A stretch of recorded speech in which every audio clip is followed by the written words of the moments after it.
认识一个人靠缘分，了解一个人靠耐心，征服一个人靠智慧，处好一个人靠包容。人相互帮扶才感到温暖，是共同努力才感到简单，路有伴同行才感到平坦，有相互牵挂才感到情深。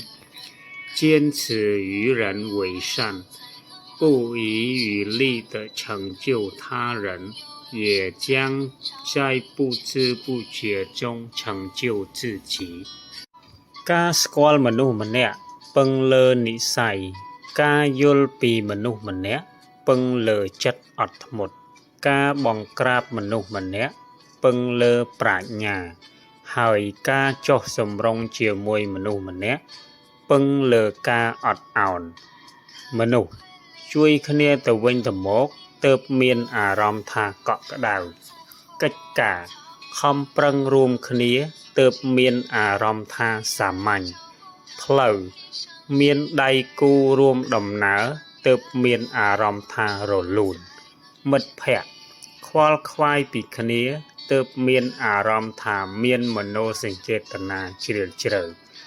ការប្រកាន់ខ្ជាប់នៅការធ្វើអំពើល្អចំពោះអ្នកដទៃទោះគ្មានលទ្ធភាពធ្វើឲ្យគេបានជោគជ័យហោចណាស់ក៏នឹងអាចជួយខ្លួនឯងឲ្យបានជោគជ័យដោយមិនដឹងខ្លួនដែរ